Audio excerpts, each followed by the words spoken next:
What's up, YouTube? This is Brian Pfeiffer, aka the Marketing Meathead, and today we're going to go over the Platinum Escalade 10,000 mile review.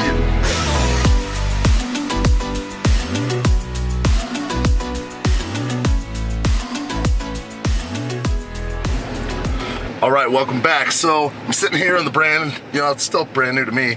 I bought it last year in August. I just hit 10,000 miles exactly, about a year since I bought it. I actually bought it in August, so I'm in September now, but I don't put a lot of miles on. Unfortunately, I don't really get to drive it anywhere. I just go back and forth to the strip here in Vegas for my company here, Bachelor Vegas. And I just wanted to go over a quick review for you on the Platinum Escalade, just so you guys kind of know, the history of me and SUVs. Started out with a 2001 Ford Expedition, and had that for about 5-6 years, paid it off, and then I ended up getting a 2008 Cadallic Escalade, had that for about 5 or 6 years, paid that off, and then I decided to go ahead and buy a brand new one, my first new car ever, and 2017 August, they had this great promotion going on, GM did, for Escalades, and no interest, and I put it in the business name, no interest for 72 months. 72 months. So I got this thing, zero interest for 72 months. The payments aren't cheap. This is still a $105,000 vehicle when you add in the extended warranty and the, I think I got a 7-year, 70,000 mile warranty on this thing, and the taxes and all that other stuff. It came out to over 105K. I think on the trade-in I got about maybe 20K for my 08 Escalade, and then finance the rest.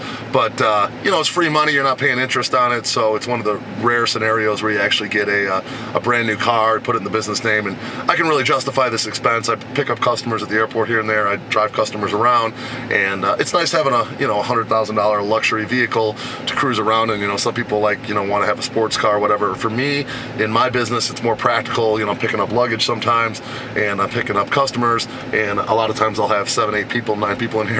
We'll pile in and go to the next spot, and it just makes more sense for my business to have a vehicle like this. Could I afford something a little bit more sporty? Yes, but is it practical for what I do? No. This is like the top of the line for what I do. It's a big, roomy, beautiful car. So let's go over the the features of this car and talk a little bit about what I feel about it.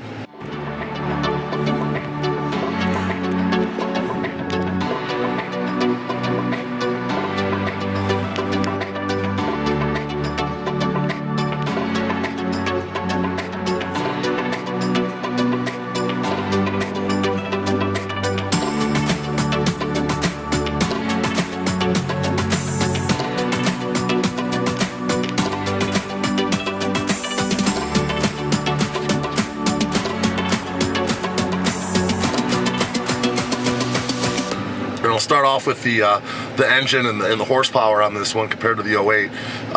Big difference. I mean, this thing's got a heck of a lot of pep. I'm not sure on the exact horsepower, but I want to say it's in the neighborhood of 400 plus, and you can tell. I mean, the day I stepped in this thing compared to the old one, it was like, wow, rocket ship off the line.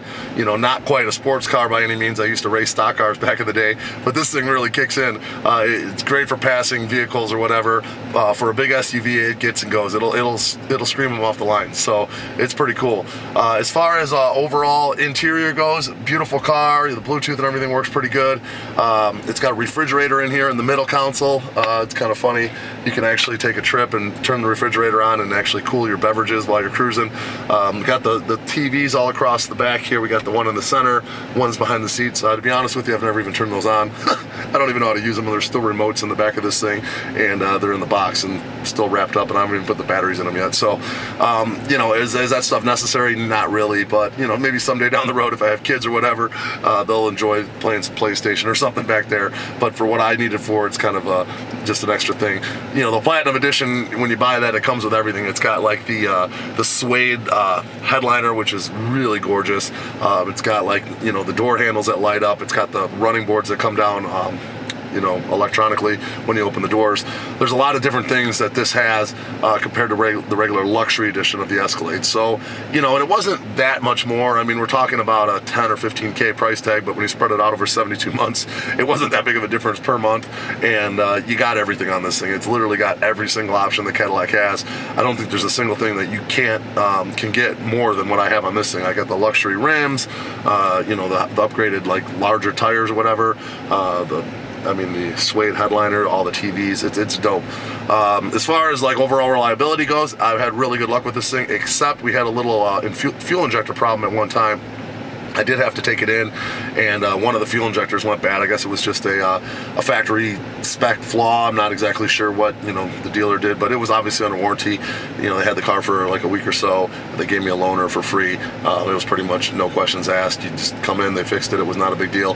Obviously I was a little bit disappointed that under 10,000 miles I had to take it in for a repair, but again, it's one of those things. There's a lot of moving parts on these vehicles, and things occasionally do wear out or whatever. They're just not, they have a factory defect or something, so that's possible what it was. I don't think it's any cause for concern, but at least I was able to drive it in there. I didn't have to get it towed or anything, so it wasn't that big of a deal. It was a little bit of an inconvenience for a couple days, but that's about it.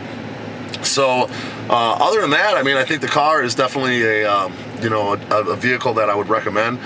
It's definitely an upgrade from the 08. It's got, what I didn't like about the 08 is that was kind of like before they had Bluetooth, and you couldn't plug your, get your music to play on the system. It was kind of annoying. There were some aftermarket options for that, but I never went down that road. But now, obviously, that's gone, and that's not a problem. I do like the rear backup camera on this. It's very good. In fact, it's got sensors. The other day, I got into the car, there was no one behind me, got into the car, I was on the phone for a couple minutes, and then I went to put it in reverse, and I hit the gas, and all of a sudden the car just jerk stopped on me. I'm like, holy cow, what happened? And what had happened was, while I was sitting in the car for about 5 minutes, someone had pulled up behind me and parked behind me, and I didn't see him. I couldn't see him in the mirrors, and I didn't check the rear view camera, and the car stopped for me automatically and didn't smash into him. So, it's got that automatic stopping for you, so it'll stop for you when you're going forward if you're creeping up on a car too fast, and it'll stop for you going backwards, obviously.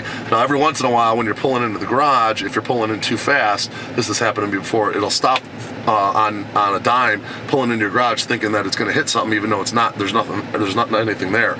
So you just got to pull into the garage slow. That's the only thing I can tell you on the rear backup.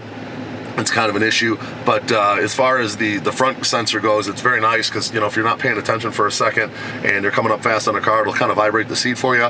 Hey, listen, idiot, wake up, there's a car in front of you, that type of thing. And so it's a nice feature to have on these Escalades. And then if and when, I've never had it actually have to stop for me, but I think there is an actual sensor that'll actually push the brake for you in order to avoid an accident. So that collision protection is a nice feature to have on these newer vehicles. I would definitely highly recommend getting into a car like this, especially if you're like me and do some texting while you're driving. I guess I'm guilty of that. Unfortunately, it's kind of the nature of the game out here in Las Vegas when you're constantly running around with customers and whatnot. But other than that, I think I would overall recommend this vehicle. It is kind of a high price tag after the taxes are all said and done. It is over six figures. I think the MSRP on these Platinums is about 95, and then you got taxes and then extended warranties and whatnot. You could be talking 105, 110K before it's all said and done. But they hold their value pretty good. Obviously, as a new car, you lose a big chunk right off the bat, but over the course of 6 years, I keep it in the garage, I keep it waxed, I keep the interior mint, and provided we don't have any issues or accidents or anything like that, this car will probably when it's paid off, will still be worth in the 50K range. Okay, so keep that in mind. It is a depreciating asset, but at the same time, I am using it for business, and it's my daily driver and whatnot, and I'm getting use out of it, so it's worth it for me. So you got to look at your unique situation if you want to afford, go out and spend that kind of money. If you're actually going to use it, it makes sense. If I were to have a sports car and I drove it once a week or once a month, it wouldn't be really worth it for me. Okay.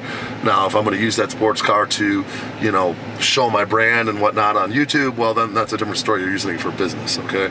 So that's kind of the way I look at it.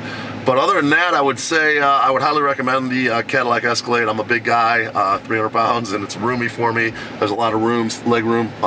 for the people in the back, and even in the third row is not that bad. It's not the ESV, it's just a regular size Escalade, but it's big enough for what I need, and it fits in the garage nice, fits in spots nice and whatnot. So if you guys are looking for information on the Escalade, or you have any questions for me below, I'll be happy to answer them. I do have some experience now with Cadillacs, and I know that GM usually does, like, around once a year, right around this time, offer that no financing on the newest, latest, and greatest. I don't think they've made too many changes from 17, 18, and 19. This is a 17, and I would highly recommend getting into one of these Escalades if you guys like Cadillacs and you think you're gonna, enjoy an SUV for the next 5 to 6 years. This would be the route I would take.